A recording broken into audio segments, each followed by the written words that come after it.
Begin with WBZ's Louisa Moeller live at Gabriel House in Fall River. Louisa.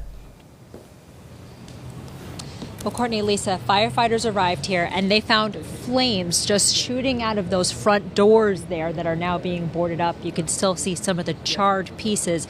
But the chief says that the deadliest part of this was the smoke that spread throughout the entire building. In fact, there are AC units on many of these windows. Firefighters say those units hindered their rescue efforts. One firefighter saying some of the units were screwed into the frames of the windows. Another firefighter saying they had been on the scene for 40 minutes and they were still rescuing trapped victims. This witness video shows the frenzied scene. Firefighters on all 3 levels of the Gabriel House assisted living facility in Fall River. They were carrying like hands and feet. They were screaming like, "We need a medic, we need a medic." The flames ripped through the front of the building as the smoke spread throughout the 100 units.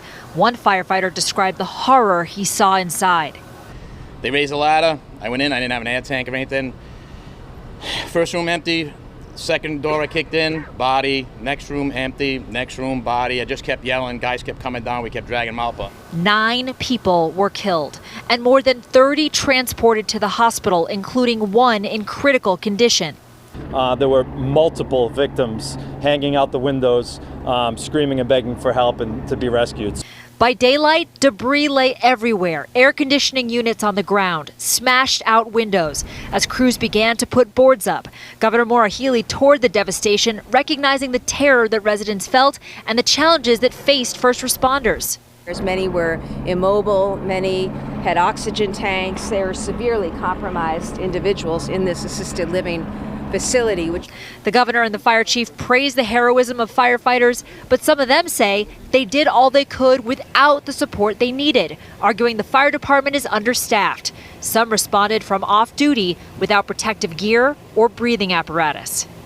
Last night, had they been staffed properly up to national standards, there would have been 8 more firefighters effecting rescues here last night. We did the best we could with what we had, and what we had was not enough.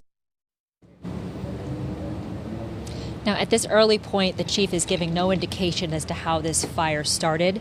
The Fall River Fire Department and the State Department of Fire Services are investigating. Live in Fall River, Louisa Moeller, WBZ News.